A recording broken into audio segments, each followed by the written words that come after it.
कविभिरीडितं कल्मषापहं श्रवणमङ्गलं श्रीमदादतं भुवि गृह्णन्ति भूरिदा जना। श्री रामकृष्ण वचनामृत पर हम लोगों ने अब तक जो 80 चर्चाएं की, उसमें हम लोगों ने देखा कि किन परिस्थितियों में भगवान श्री रामकृष्ण देव के पास आकस्मिक रूप से मास्टर महाशय महेंद्रनाथ गुप्त पहुंच जाते हैं। अत्यंत मन की दुखी अवस्था में वे पहुंचते हैं।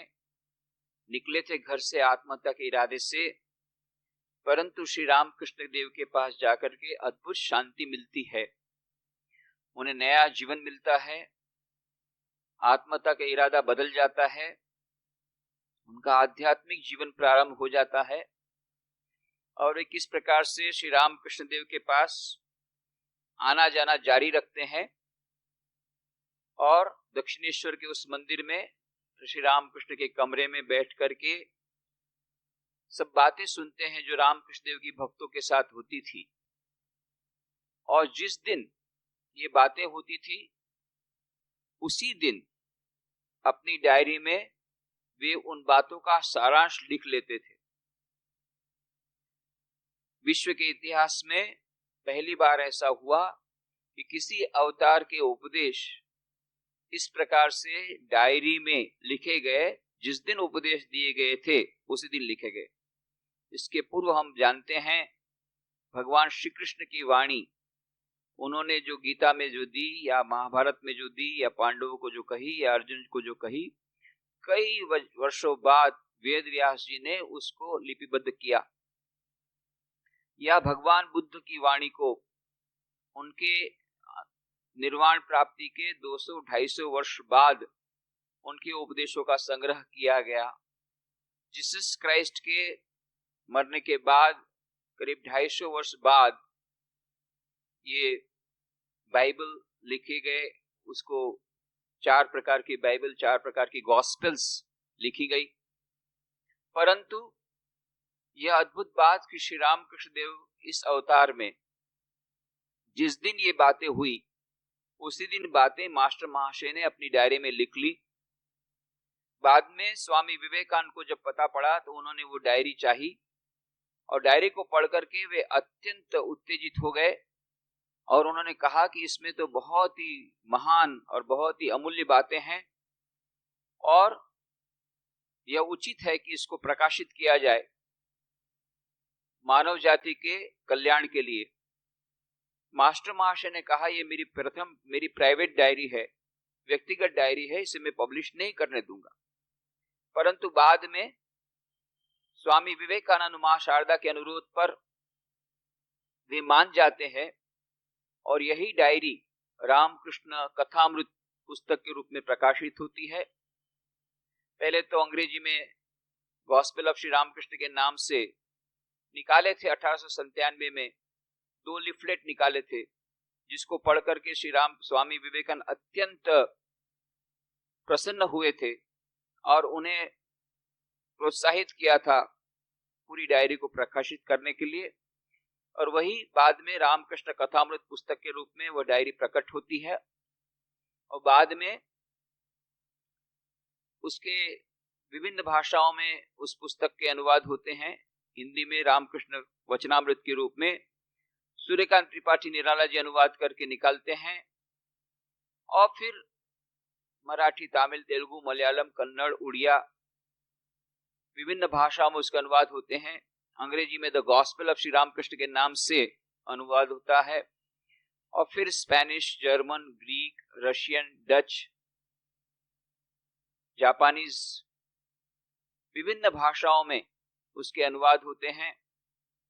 और किस प्रकार से यह पुस्तक आज लाखों लोगों के जीवन में शांति का सिंचन कर रही है, अमृत का सिंचन कर रही है, उन्हें नया जीवन दे रही है। किस प्रकार से लाखों लोग श्री राम कृष्ण देव के उपदेश से लाभान्वित होकर के नया जीवन प्रारंभ कर रहे हैं। इस पुस्तक को पढ़ करके किस प्रकार से इसकी लाखों प्रतियां बिक गई, जब इसका कॉपीराइट रिस्ट्रिक्शन चला गया था तब, ये सब बातें हम लोगों ने विस्तार से कही थी। और आधुनिक मानव के लिए श्री रामकृष्ण वचनामृत यह पुस्तक कितनी अधिक महत्वपूर्ण है, सभी शास्त्रों का सार इसमें है और सभी शास्त्रों को समझने का सर्वश्रेष्ठ शस्त्र भी यही पुस्तक है।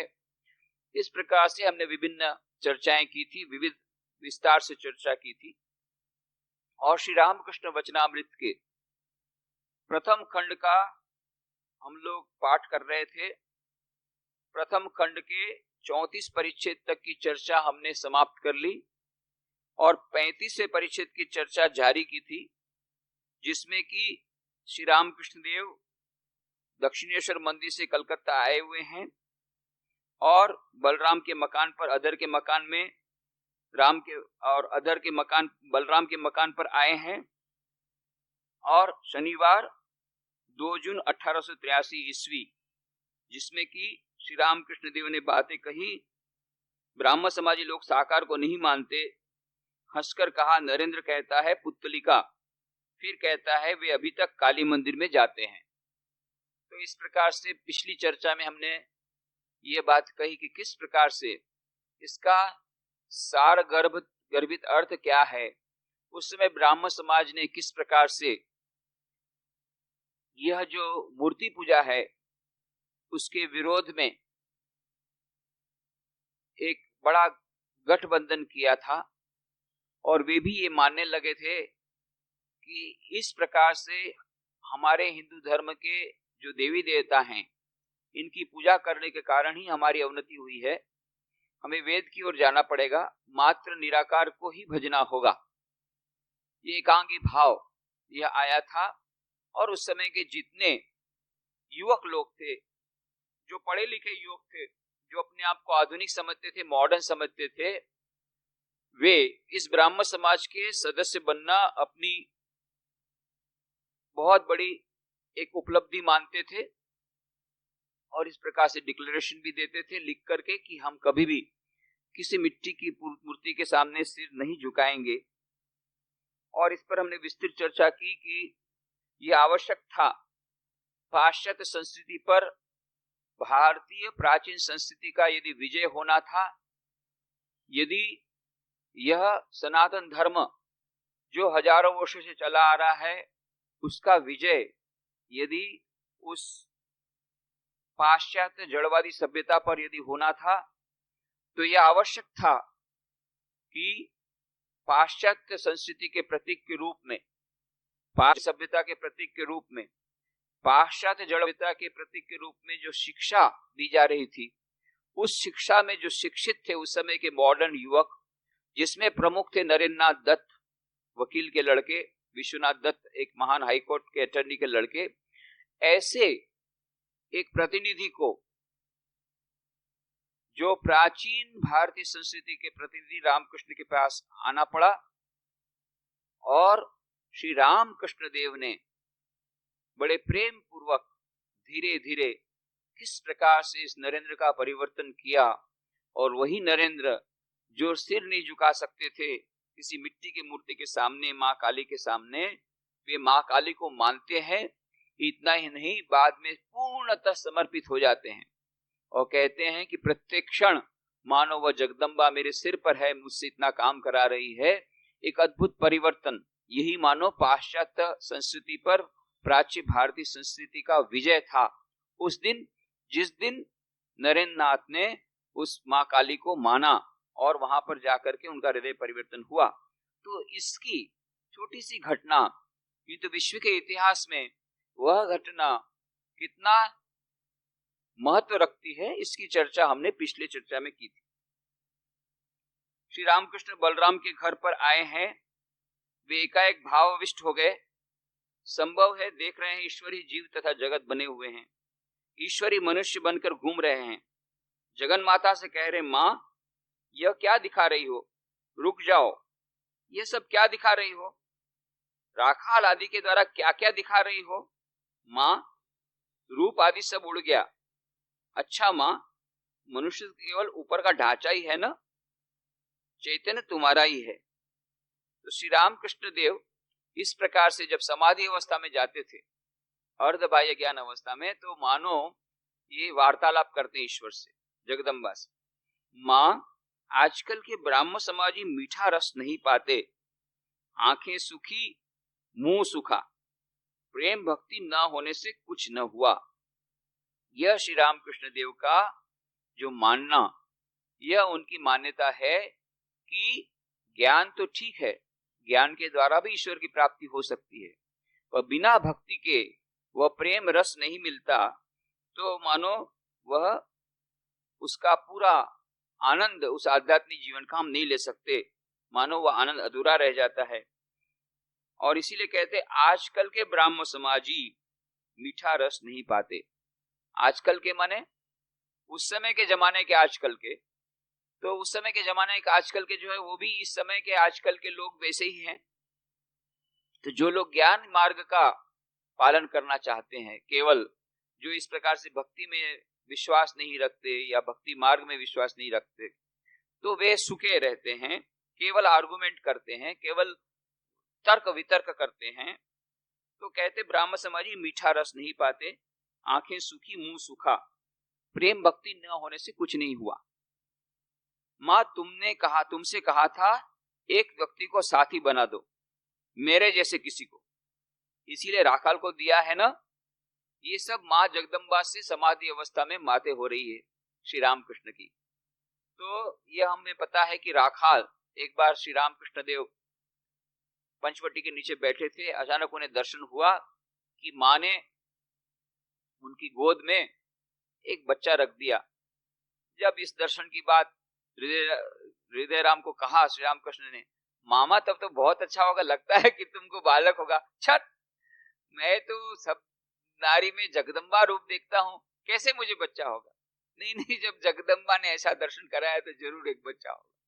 पर बाद में पता पड़ा वह बच्चा जब राखाल आए तो देख कर देखो देखो देखो, यही इसी को जगदम्बा ने मुझे मेरी गोद में रखा था।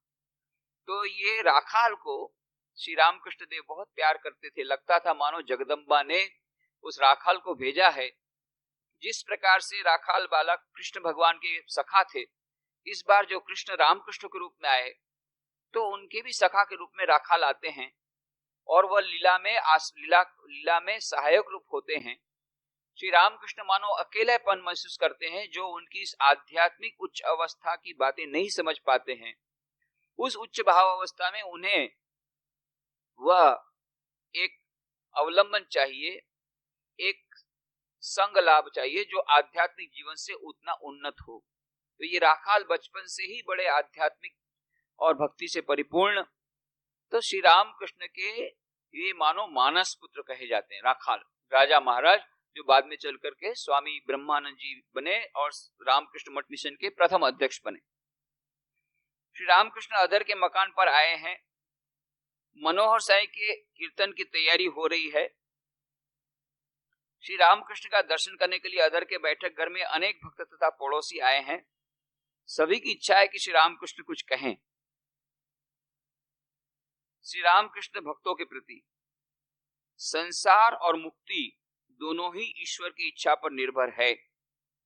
उन्होंने ही संसार में अज्ञान बनाकर रखा है, फिर जिस समय वे अपनी इच्छा से पुकारेंगे उसी समय मुक्ति होगी। लड़का खेलने गया है, खाने के समय माँ बुला लेती है। तो जिस प्रकार से ये हम संसार में देखते हैं, लड़का खेलने जाता है और फिर जब समय होता है भोजन का तो माँ बुलाती है, कहाँ रे, कितना खेलना हुआ, जल बहुत हो गया, चला गया, चला जा।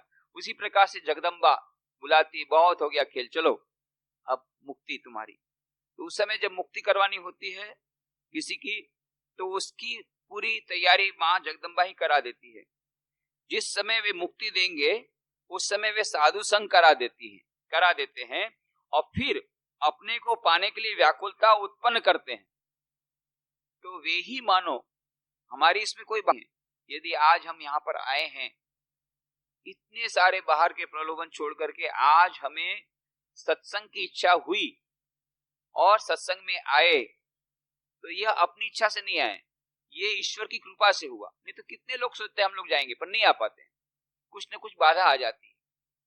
निकलते समय ही गेस्ट आ गए, अब क्या करोगे, तो पूरा जाने का कैंसिल हो गया।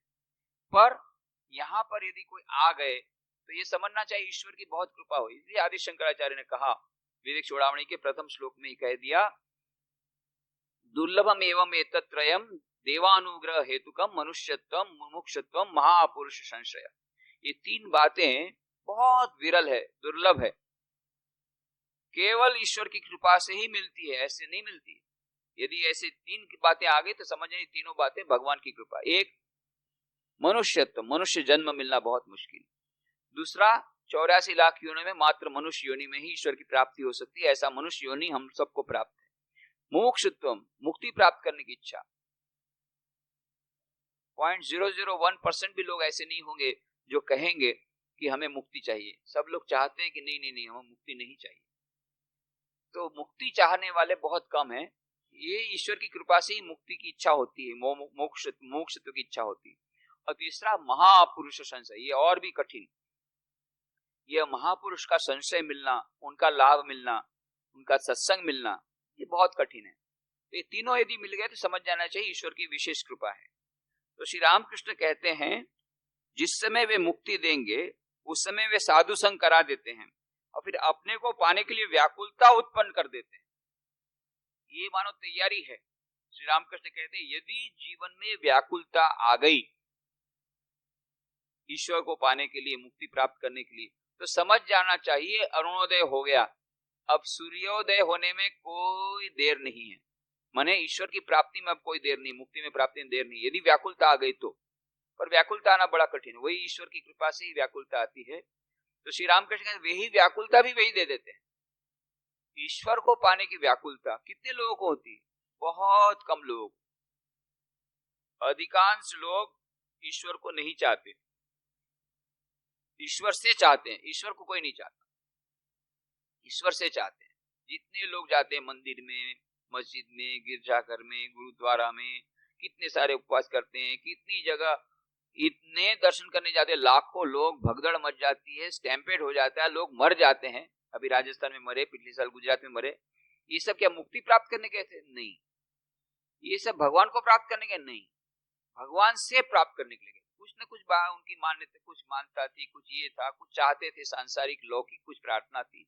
अधिकांश लोग, माँ शारदा भी कहती है वहां पर जगन्नाथपुरी में पुरी के दर्शन करने गई और उनकी आंखों में आंसू आ गए। अरे देखो देखो देखो, कितने लाखों लोग जगन्नाथपुरी का दर्शन करने आए हैं। और ऐसी मान्यता है जो लोग जगन्नाथ में रथ का, जगन्नाथ जी का दर्शन कर लेंगे उनकी मुक्ति हो गई। और माँ तो एकदम आनंदित होगी, इतने सारे लाखों लोगों की मुक्ति हो जाएगी, वाह वाह वाह। उसके बाद में उन्होंने सोच के देखा, नहीं नहीं, इनमें से किसी की मुक्ति नहीं होगी, बहुत कम लोगों की मुक्ति। क्यों? ये चाहते नहीं तो मुक्ति कहां से होगी? दर्शन करने आए हैं तो मुक्ति प्राप्त करने के लिए दर्शन करने नहीं आए, ये सोचकर नहीं आए कि भाई उनका दर्शन होगा तो मुक्ति हो जाएगी। वे कुछ और इच्छा लेकर के आए हैं कि और भी हमारी बढ़ोतरी हो, और हमारी आसक्ति संसार में बढ़े, और हमें संसार में और सुख मिले, और हम संसार में और निमग्न हो जाएं। ऐसी इच्छा से जो आए हैं उनको दर्शन से उस प्रकार का लौकिक लाभ होगा, मुक्ति प्राप्त नहीं होगी। बाद में माँ को पता पड़ा मुक्ति एक दो को ही मिलेगी, भले लाखों लोग आए हैं दर्शन करने के लिए। परंतु श्री रामकृष्ण कहते हैं वो व्याकुलता बहुत ही मुश्किल, आज के समय की बात नहीं, पुराने जमाने से ही है। गीता में भगवान श्री कृष्ण कहते हैं मनुष्याणाम सहस्रेषु कश्चित यतति सिद्धये यततामपि सिद्धानाम कश्चिन्माम वेत्ति तत्वतः। हजारों हजारों में एकाध व्यक्ति को ही ईश्वर को पाने की इच्छा होती है। मनुष्याणाम सहस्रेषु कश्चित यतति सिद्धये, सिद्धि प्राप्त करने की इच्छा, ईश्वर को प्राप्त करने की इच्छा मनुष्य हजारों में से एक को होती। ऐसे जो हजारों रहते हैं प्राप्त करने के लिए, उसमें से एकाध को प्राप्ति। तो उसी समय ये इक्वेशन बता दिया 0.001%, अभी और ज्यादा हो गया नहीं, बहुत कम लोग।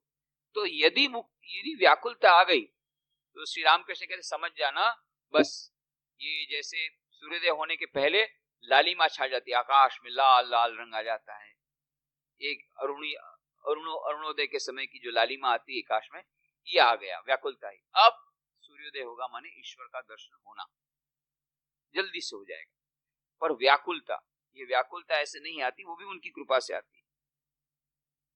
पड़ोसी पूछते हैं महाराज किस प्रकार व्याकुलता होती है? श्री रामकृष्ण देव उदाहरण जो देते हैं, इतने सचोट उदाहरण देते हैं, क्योंकि आधुनिक युग के लिए जो उदाहरण है वही वे देते हैं जो एकदम हमारे मन में लग जाए। कहते हैं नौकरी छूट जाने पर किरानी को जिस प्रकार व्याकुलता होती है, उदाहरण दिया, जो अनएम्प्लॉयड ग्रेजुएट है उसको पूछो कैसी व्याकुलता है, रोज जाके बोलता है अप्लाई भाई, अप्लाई नो रिप्लाई, फिर जाता फिर अप्लाई, कितना रोज इंटरनेट पे जाकर naukri.com इस सब में दिखता रहता है, कितनी व्याकुलता पूर्वक दिखता है, कहीं नौकरी मिल जाए, कहीं नौकरी मिल जाए, वहां जाता है, वहां पता पड़ा उसके पास, अरे वहां नौकरी खाली, वहां चला जाता है, दिन रात उसको यही चिंता नौकरी कब मिलेगी, अनएम्प्लॉयड है, बिना नौकरी ने तब तक मिलेगी तो खाना पीना कैसे चलेगा, पैसा नहीं होगा, तो दिन रात कैसा व्याकुल रहता है जब तक नौकरी नहीं मिलती है, तो किस प्रकार से व्याकुल होता है। नौकरी छूट जाने पर किराने को जिस प्रकार व्याकुलता होती है उस प्रकार की व्याकुलता आती है ईश्वर के लिए। बोझ ऑफिस में घूमता है और पूछता है साहब कोई नौकरी की जगह खाली हुई, अरे अभी कल तो आया था बताया था भाई नौकरी नहीं, शायद आज एक आध पोस्ट खाली हुई हो, कुछ खाली हो, अरे कल तेरे को बता दिया नौकरी नहीं है, परंतु फिर भी चांस लेने में क्या, जाओ ना, क्यों बैठ नहीं सकते घर में, जाते हैं एक नौकरी, हर एक घर में पूछते हैं, ऑफिस में पूछते हैं, फिर उस ऑफिस भाई नौकरी कुछ खाली हुई, कुछ है, कितनी व्याकुलता, एक नौकरी पाने के लिए कितनी व्याकुलता, परंतु ईश्वर को पाने के लिए किसी को व्याकुलता नहीं। कहते हैं जिस प्रकार से नौकरी छोड़ जाने पर किरानी को जिस प्रकार व्याकुलता होती है, वह जिस प्रकार रोज ऑफिस में घूमता है, पूछता रहता साहब कोई नौकरी की जगह खाली हुई, व्याकुलता होने पर मनुष्य छटपटाता है, तो उसी प्रकार से जैसी व्याकुलता वो नौकरी के लिए, उसी प्रकार से व्याकुलता आती ईश्वर को पाने के लिए, वह छटपटाता है कैसे ईश्वर को पाऊं, ये दिन रात उसकी एक ही चिंता रहती, ईश्वर को कैसे पाऊं, ईश्वर को कैसे पाऊं, यह व्याकुलता। तो ऐसी व्याकुलता जब आती है तब जाकर के ईश्वर के दर्शन होते हैं।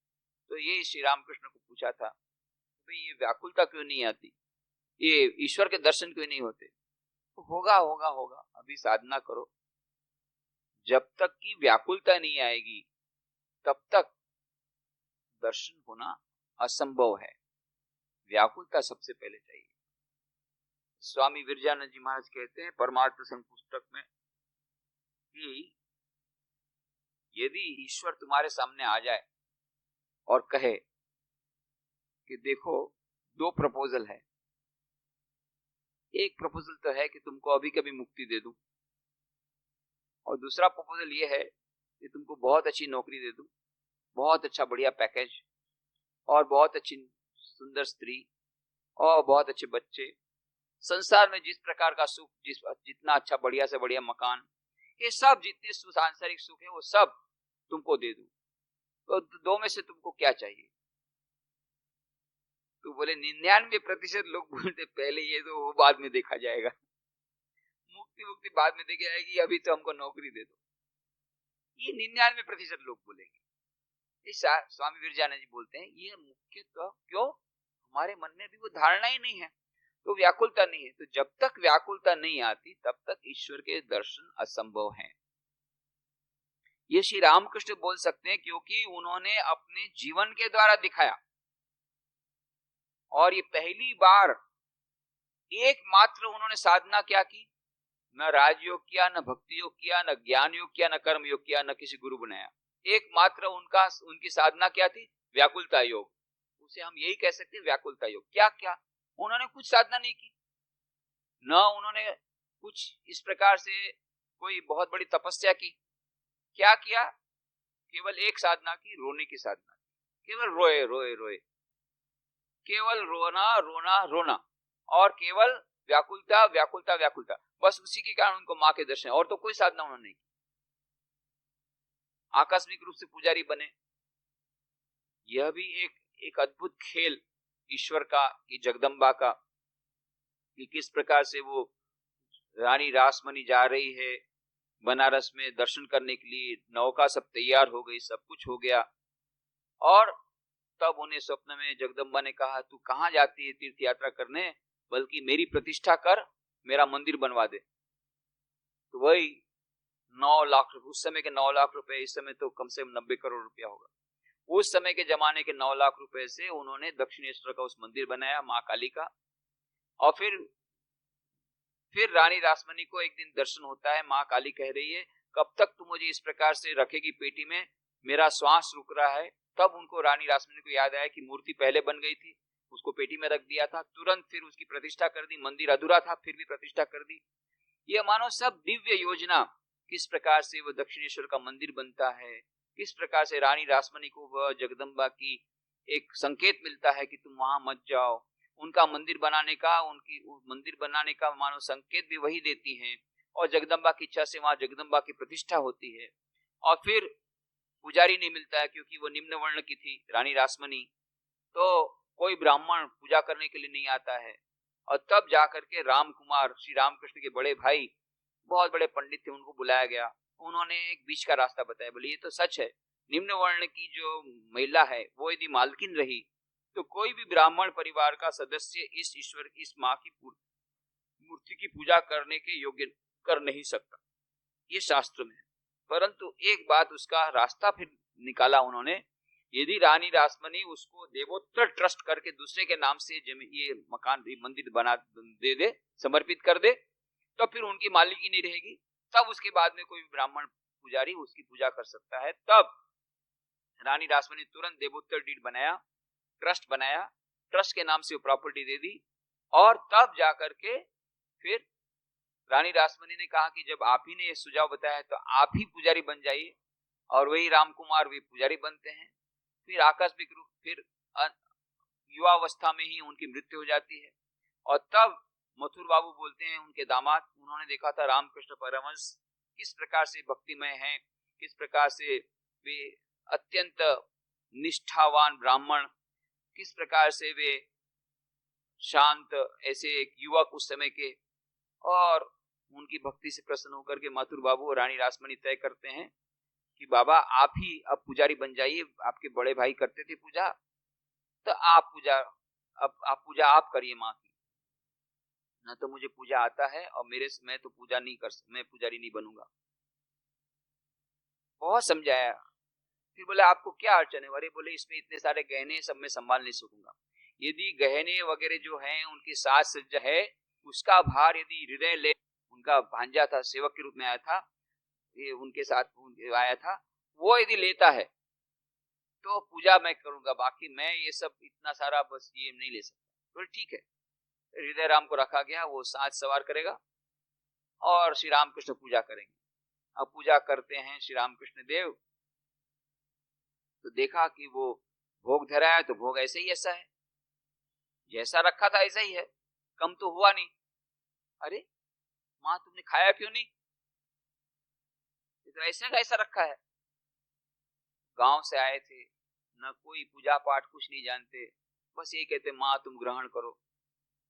फिर माँ से बातें करते हैं, माँ देखो सब लोग मुझे पागल समझते हैं, कोई मुझसे बात नहीं करता है, इसलिए मैं तुम मेरे से बात कर। फिर माँ बात नहीं करती, माँ मैंने सुना है तुम मेरे बात क्यों नहीं करती है? माँ मैंने सुना है तू तो चिन्मयी है, और कोई कहता तो मृण्मयी है, माने केवल मिट्टी की मूर्ति है, और कोई कहता तो चिन्मयी है, तो सचमुच में चिन्मयी माँ है। यदि तू चिन्मयी है तो मेरे साथ बात क्यों नहीं करती? तू मेरे साथ बात कर, तू मुझे बता, मुझे दर्शन क्यों नहीं देती है? तू मुझे दर्शन दे। यदि तू मृण्मयी है तो फिर तेरी पूजा करके फायदा क्या? यदि तू मात्र मिट्टी की मूर्ति है तो फिर तेरी पूजा करके फायदा क्या है? और यदि तू चिन्मयी है तो तू मुझे बता कि तू चिन्मयी है, मेरे साथ बात कर, मुझे दर्शन दे। यह एकदम छोटी उम्र के युवक इस प्रकार से किसी ने सिखाया नहीं है, और अंदर से उनके मन में व्याकुलता आती है, माँ मुझे दर्शन दे। फिर धीरे धीरे गीत हैं माँ के, जगदम्बा के, तो माँ मैंने सुना तूने राम प्रसाद को दर्शन दिया, कमलाकांत को दर्शन दिया, फिर मैंने ऐसा कौन सा खराब काम किया जो तू मुझे दर्शन नहीं देगी? माँ तू मुझे दर्शन दे, माँ तू मुझे दर्शन दे, तेरे दर्शन के बिना मैं एक क्षण नहीं रह सकता, माँ मुझे दर्शन दे, माँ मुझे दर्शन दे। ये व्याकुलता धीरे धीरे इतनी बढ़ती है कि दिन रात एकमात्र चिंता, माँ मुझे दर्शन दे, माँ मुझे दर्शन दे। और फिर प्रतिदिन जब संध्या होती थी, वहां दक्षिणेश्वर के मंदिर में गंगा के उस तट पर जो रेत बिछी हुई थी, उस रेत पर श्री रामकृष्ण देव अपना सिर रगड़ते थे, मुंह रगड़ते थे, सिर से खून बहता था, मुंह से खून बहता था, चेहरा लुलुहान हो जाता था। कहते थे, माँ मेरे जीवन का एक दिन और बीत गया, एक संध्या और उतर आई, और माँ तूने मुझे दर्शन नहीं दिया। तो क्या माँ एक एक करके सारे दिन इसी प्रकार निकल जाएंगे? तो क्या मुझे तेरे दर्शन कभी नहीं होंगे? माँ तू मुझे दर्शन दे, माँ मुझे तो दर्शन दे, तेरे दर्शन के बिना नहीं रह सकता। रोते थे, बिखलते बिलखते थे, लूलवान हो जाते थे। बाकी लोग देख के बोलते, देखो देखो बेचारा गांव से आया है, शायद उसको माँ की याद आ रही है। वो तो समझ नहीं पाया कि वो जगदम्बा के लिए रो रहे हैं शायद, या कोई समझते थे कोई उसमें पेट में दर्द आया होगा इसलिए बेचारा रो रहा है, पर कोई समझ नहीं पाया कि वे जगदम्बा के लिए रो रहे हैं। पर ये दिन रात रोते हैं, माँ मुझे दर्शन दे, तेरे दर्शन पे अब नहीं रह सकता। और फिर वो व्याकुलता इतनी बढ़ती कि एक दिन वे पूजा कर रहे थे,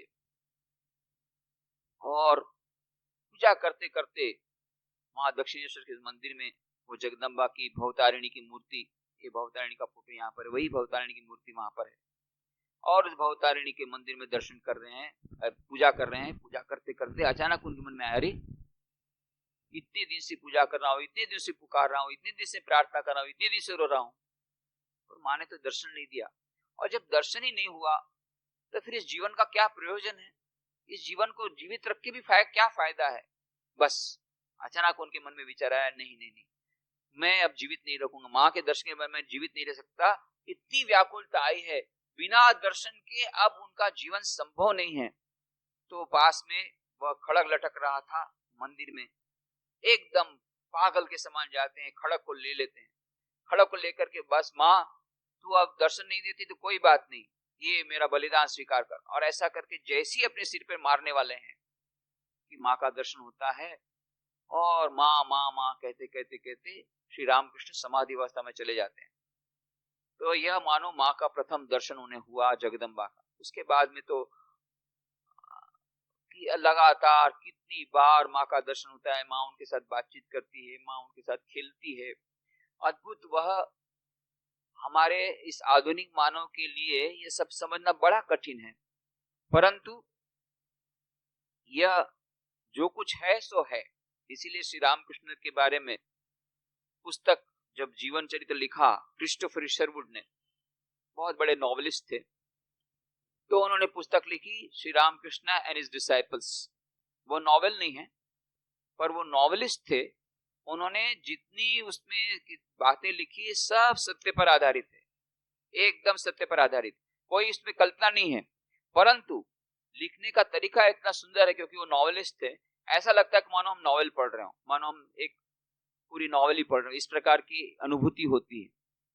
और वो पुस्तक रामकृष्ण एंड हिज डिसाइपल्स प्रारंभ इसी प्रकार से कहते हैं, this is the story of A phenomenon. ये एक फिनोमिना की स्टोरी में बोल रहा हूं, ना मैं उसको अवतार बोलूंगा, क्योंकि अवतार बोलने से किसी को अच्छा लगेगा, किसी को नहीं अच्छा लगेगा। हु वाज ही, तुम लोग डिसाइड करो।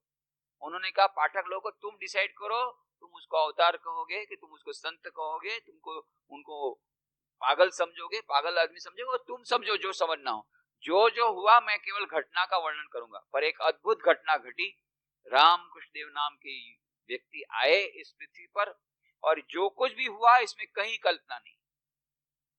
समझना बड़ा मुश्किल है कि ये रामकृष्ण देव को जगदम्बा, जिसको हम एक काली की इतनी छोटी सी मूर्ति, आज भी जाओ तो अभी भी दक्षिणेश्वर में मंदिर में दर्शन हो जाएंगे, पर हमको तो मिट्टी दिखती है, मिट्टी की मूर्ति है, मिट्टी की मूर्ति। और ये रामकृष्ण देव कहते हैं मेरे साथ बातचीत करती है, मेरे साथ खेलती है, कैसे संभव है? ये हमारे आधुनिक मानव के लिए असंभव है समझ। परंतु ऐसा हुआ, और माँ जो कहती सब सच हुआ।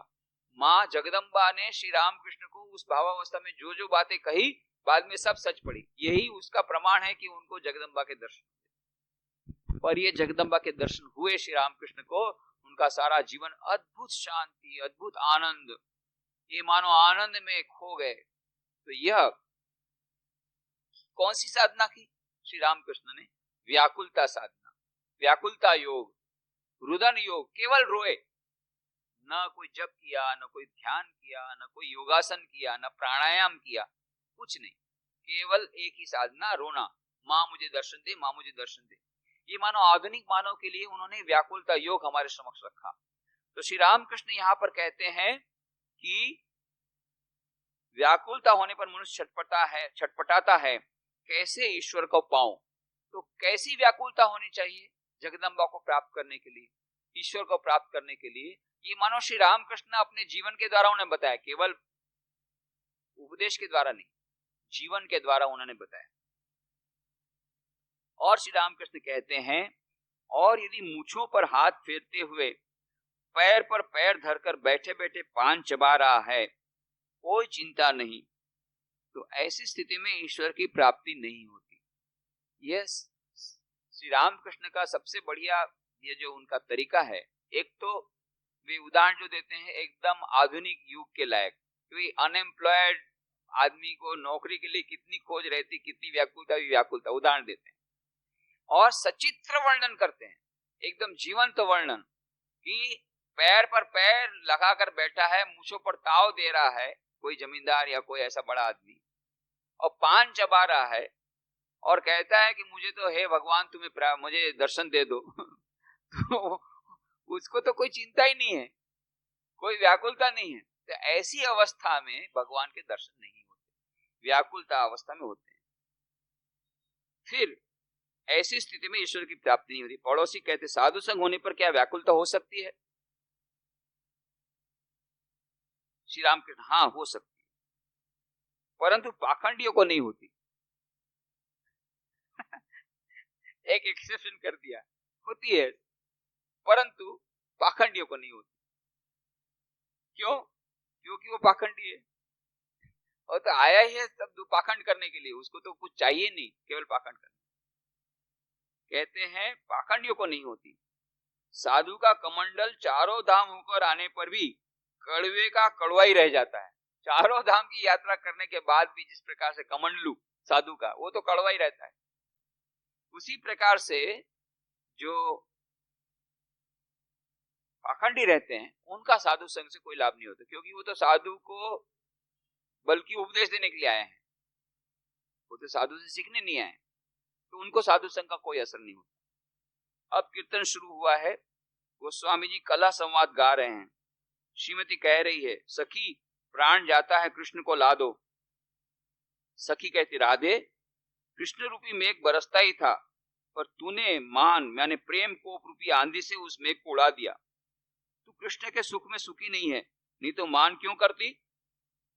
श्रीमती कहती, सखी मान तो मेरा नहीं है, जिसका मान है उसी के साथ चला गया है। ये राधिका का श्री कृष्ण के साथ कितनी अभिन्नता का वह उनका जो भाव है। ललिता श्रीमती की ओर से कुछ कह रही है, सबने मिलकर प्रीत की। अब कीर्तन में गोस्वामी कह रहे हैं कि सखियां राधा कुंड के पास श्री कृष्ण की खोज करने लगी। उसके बाद यमुना तट पर श्री कृष्ण का दर्शन, साथ में श्रीदाम सुदाम मधुमंगल वृंदा के साथ श्री कृष्ण का वार्तालाप, श्री कृष्ण का योगी का सा भेष, जटिला संवाद, राधा का भिक्षादान, राधा का हाथ देख योगी द्वारा गणना तथा संकट की भविष्यवाणी, कात्यायनी की पूजा में जाने की तैयारी, ये सब कीर्तनकार गा रहे हैं। कीर्तन समाप्त हुआ, श्री रामकृष्ण भक्तों के साथ वार्तालाप कर रहे हैं। श्री रामकृष्ण कहते हैं, गोपियों ने भी कात्यायनी की पूजा की थी, सभी उस महामाया आद्या शक्ति के अधीन हैं, अवतार आश्रय लेकर ही लीला करते हैं, इसीलिए वे आद्या शक्ति की पूजा करते हैं। देखो ना, राम सीता के लिए कितने रोए थे, पंचभूतों के फंदे में पढ़कर ब्रह्म रोते हैं। ये बंगला में ओरिजिनल नहीं पढ़ने से मजा नहीं आता है, वचनामृत पढ़ने से उतना मजा नहीं आएगा, ओरिजिनल बंगला पढ़ना पड़ेगा। कथामृत, पंचभूतेर फांदे ब्रह्म पड़े कांदे, ये श्री रामकृष्ण ने ऐसा कहा था। पंचभूतेर फांदे ब्रह्म पड़े कांदे, उसका अनुवाद ये है कि पंचभूतों के फंदे में पड़कर ब्रह्म रोते, पर उसमें वो मजा नहीं आएगा। जो श्री रामकृष्ण ओरिजिनल कहा था। तो ओरिजिनल ये है, पंचभूतेर फांदे ब्रह्म पोड़े कांदे।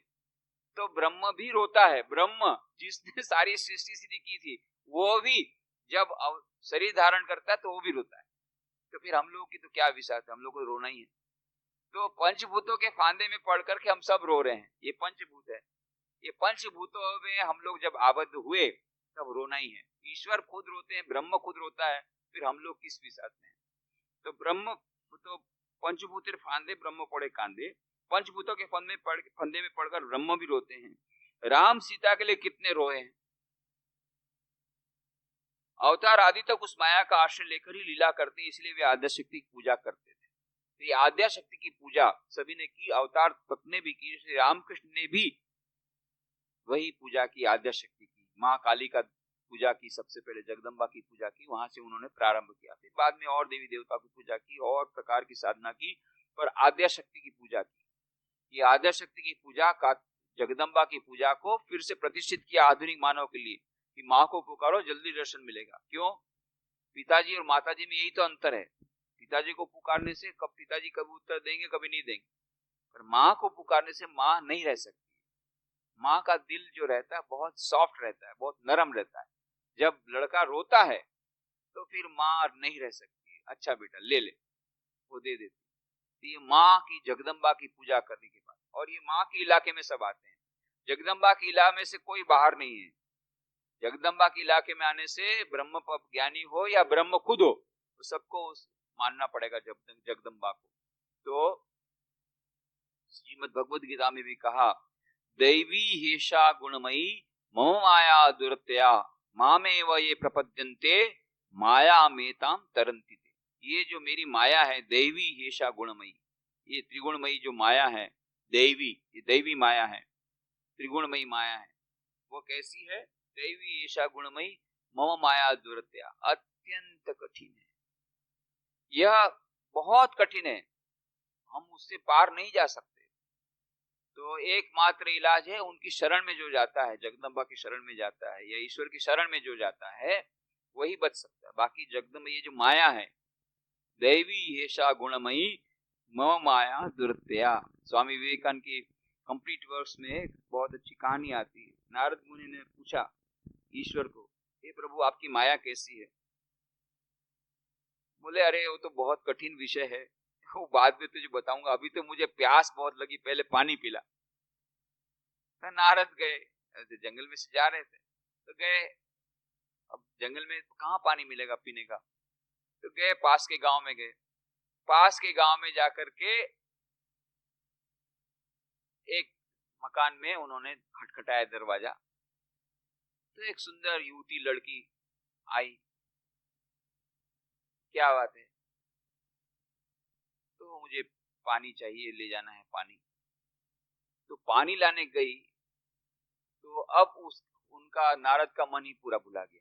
अब वो उसी को देखते रह गए, प्याला ऐसे कैसे रह गया, वो प्याले को नहीं देख रहे हैं, उसको देख रहे हैं, तो स्त्री को देख रहे हैं, बस देखते रहे। फिर बहुत बातचीत हुई, खड़े खड़े बातचीत हो रही, बातचीत समाप्ति नहीं हो रही। दिन हो गया, रात हो गया, बातचीत चली रही है, और उसमें प्रेमालाप हो गया, उनको प्रेम हो गया।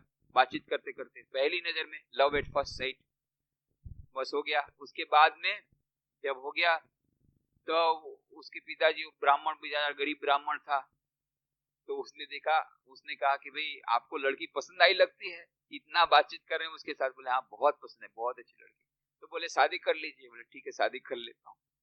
तो नारद मुनि ने, अभी इतना अच्छा लड़का मिलेगा दामाद, बहुत सारे पिताजी लोग को एक ही चिंता होती है लड़की का शादी कैसे कराएंगे, और दामाद सामने से आया है और इतना अच्छा दामाद मिल रहा है, तो बहुत बढ़िया, शादी कर दी। तो नारद जी वहीं रहने लग गए उसी घर में।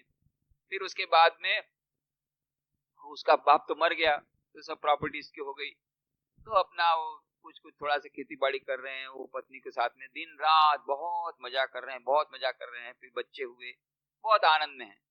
अचानक एक दिन बाढ़ आई गांव में। तो बाढ़ गांव में आ गई, तो जैसे ही वो मकान से निकलने वाले थे देखा कि बाढ़ तो मकान तक आ गई। मकान में बाढ़ आ गई, पानी का पूरा नदी का पानी घुस रहा है। अब क्या करें, मकान तो छोटा है। तो पास में देखा कि एक पेड़ है, वो पेड़ में जाकर के जाने के लिए रवाना होकर पेड़ में चढ़ेंगे। जाकर के उस पेड़ की तरफ जा रहे हैं, एक तरफ बगल में एक लड़का बच्चा है, दूसरे बगल में दूसरा बच्चा है, और पत्नी का हाथ पकड़ के जा रहे हैं। उतनी देर में तो इतनी जोर की बाढ़ आई कि वो पत्नी का हाथ जोड़ने पकड़ने में तो एक बच्चा निकल गया। हाय हाय हाय मेरा बच्चा गया। पत्नी रोने लग गई, इतनी रोने लग गई मेरा बच्चा हो गया। उसको इतना रोना आ गया कि उसने नरद का हाथ छोड़ दिया और रोने लग गई। ऐसा रोने लग गई तो वो भी चली गई पानी में, वो भी बह गई। अब नारद मुनि बोले मैं किसके लिए रो, पत्नी के लिए रो? नहीं, बच्चे के लिए रो। वो भी हाय हाय विलाप करते थे, अब तक में दूसरा बच्चा भी गया। और ऐसा करके विलाप कर रहे, विलाप कर रोते रोते धम करके वो पानी ने एकदम उनको फेंक दिया और वे बेहोश होकर गिर गए। बहुत देर बाद हुआ, उस नदी के किनारे पड़े थे रेत पर, बहुत बाद होश आया। उसके बाद में आंखें खोलकर देखा, तब देखा कि भगवान बोल रहे हैं, अरे नारद, आधे घंटे से लेने गया था पानी, अभी तक पानी लिया, पानी मेरा कहाँ है? आधा घंटा? अरे इतने साल हो गए, मैं पत्नी हो गया, बच्चे हो गए, और ये बाढ़ भी आ गई, पत्नी बच्चे चले भी गए, और आप बोलते आधा एक घंटा हुआ है।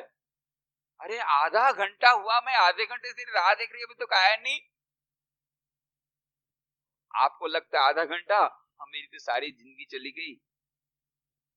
ये क्या बात है? बोले इसी का नाम माया है। यही माया है। माया अघटन घटन पट्टी, ऐसी माया हमको समझ में नहीं आता है। माया अघटन को घटन कर सकती है, यही माया है। इसलिए देवी येषा गुणमयी मम माया दुरतया माया मेताम तरंती ते, देवी येषा गुणमयी मम माया दुरतया मामे व ये प्रपद्यन्ते माया मेताम तरंती ते। तो इस प्रकार से कहते हैं श्री रामकृष्ण देव अवतार आदि तक उस माया का आश्रय लेकर ही लीला करते हैं, इसीलिए वे आद्य शक्ति की पूजा करते हैं। देखो ना, राम सीता के लिए कितने रोए थे, पंचभूतों के फंदे में पड़कर ब्रह्म रोते हैं।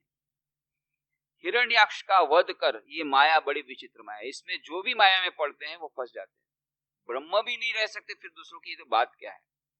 उनकी कृपा के बिना इसमें से कोई पार नहीं कर सकता, हो नहीं सकता। हिरण्याक्ष का वध कर वराह अवतार कच्चे बच्चे लेकर रह रहे थे।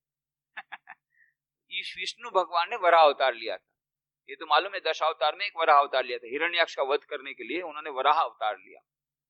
वराह अवतार तो ले लिया, अब वराह अवतार कच्चे बच्चे लेकर रह रहे थे, आत्मविस्थित होकर उन्हें स्तनपान करा रहे थे। ये वराह अवतार। देवताओं ने परामर्श करके शिव जी को भेज दिया कि भाई अब ये तो वापस नहीं आ रहे, गए तो गए पृथ्वी पर, वापस ही नहीं आ रहे हैं, तो वहीं रह गए। अब हिरण्याक्ष का वध तो हो गया, काम भी खत्म हो गया, पर ये विष्णु तो वापस नहीं आ रहे हैं, बोले वापस लाओ। तो शिव जी गए। शिव जी ने पूछा तुम आत्मविस्थित क्यों हो गए हो? अरे तुम विष्णु हो, भगवान हो, सबसे बड़े भगवान हो, तुम सबसे बड़े, तुम अपने आप को भूल क्यों गए? तुम ये वराह नहीं हो, तुम तो ईश्वर हो। इस पर उन्होंने कहा मैं बहुत अच्छा हूं। इसी हमें बहुत अच्छा है। उनको वह वराह अवतार इतना अच्छा लग रहा है, बोले ये बच्चों को स्तनपान करा रहा हूं, बहुत आनंद आ रहा है। अब विष्णु की ये हालत है, फिर हम लोग की क्या हालत है? विष्णु भगवान बोलते मैं बहुत अच्छा हूं। वराह अवतार उनको अच्छा लगता है, हम लोग को मनुष्य अवतार है, उनको तो वराह अवतार था। वराह अवतार इतना अच्छा लगता है, विष्णु को पूछा शिव जी ने, चलो अपने धाम में चलो, विष्णु धाम में चलो। नहीं नहीं, ये बहुत अच्छा है, वराह अवतार, बहुत मजा आ रहा है। ये बच्चे लेकर मैं हूँ, इतने सारे बच्चे हैं, देखो कितने सारे बच्चे मेरे, ये बच्चों के साथ बड़े आनंद है। वराह अवतार लिया तो वराह अवतार छोड़ना नहीं चाहते, ऐसे माया में फंस गए। ईश्वर स्वयं ब्रह्म भूते कांदे, ब्रह्म पड़े कांदे, ये विष्णु भगवान स्वयं रो रहे, नहीं नहीं नहीं नहीं, बोले ये मैं नहीं छोड़ूंगा। तो फिर आखिरी में शिव जी बहुत समझाया कि देखो भाई, ये वराह अवतार एकदम, जो काम होना था तुम्हारा हो गया, अब हिरण्याक्ष का वध भी तुमने कर दिया, तुम विष्णु भगवान हो, साक्षात नारायण हो, अब चलो अपने धाम में, वहां विष्णु धाम में, वैकुंठ में चलो। नहीं नहीं, यहाँ बहुत अच्छा लग रहा है, वराह अवतार में बच्चों के साथ बहुत अच्छा लगा। तब शिव जी ने फिर क्या किया, शिव जी ने त्रिशूल के आघात से वराह का शरीर विनष्ट कर दिया। तब वे हंसते हंसते सुदाम में चले गए। तब विष्णु भगवान सुदाम, जब तक शरीर था तब तक माया में थे, तब तक छोड़ना नहीं चाहते थे। जब शरीर को खत्म कर दिया, शिव जी ने त्रिशूल के द्वारा, अब हंसते हंसते स्वधाम में चले गए विष्णु भगवान। तो विष्णु भगवान की ये हालत, ब्रह्म पड़े कांदे, ये इतनी ही सब इनकी जब इच्छा आती होती कि ब्रह्म भी रोता है पंचभूतों के फंदों में पड़ करके, ये पंचभूतों के फंदों में, फिर हमारी क्या विसात है, मनुष्य की क्या विसात है। इसीलिए कहते हैं, श्री रामकृष्ण कहते हैं कि वो जगदम्बा की पूजा करनी चाहिए या महामाया के शरण में जाने चाहिए, ईश्वर के शरण में जाने से ही वहां रह सकते। अधर के मकान से होकर अब श्री रामकृष्ण राम के मकान पर जा रहे हैं, और राम के मकान पर बहुत अच्छी अच्छी बातें होगी। रामचंद्र के मकान के पर, रामचंद्र दत्त के मकान पर गए, वहां राजा हरिश्चंद्र की बहुत अच्छी कथा हुई, वो श्री रामकृष्ण उसको सुना। फिर उसके बाद में गोपी प्रेम के बारे में, सब गोपी प्रेम के बारे में भी श्री रामकृष्ण बहुत अच्छी अच्छी बातें कही हैं, भागवत का पाठ किया गया। ये सब बातें हम लोग रामचंद्र के दत्त के मकान पर श्री रामकृष्ण ने जो बातें की, ये सब की चर्चा हम लोग अगले रविवार को करेंगे। आज यही समाप्त करें। ओम शांति शांति शांति। हरि ओम तत्सत्। श्री राम कृष्णार्पणमस्तु।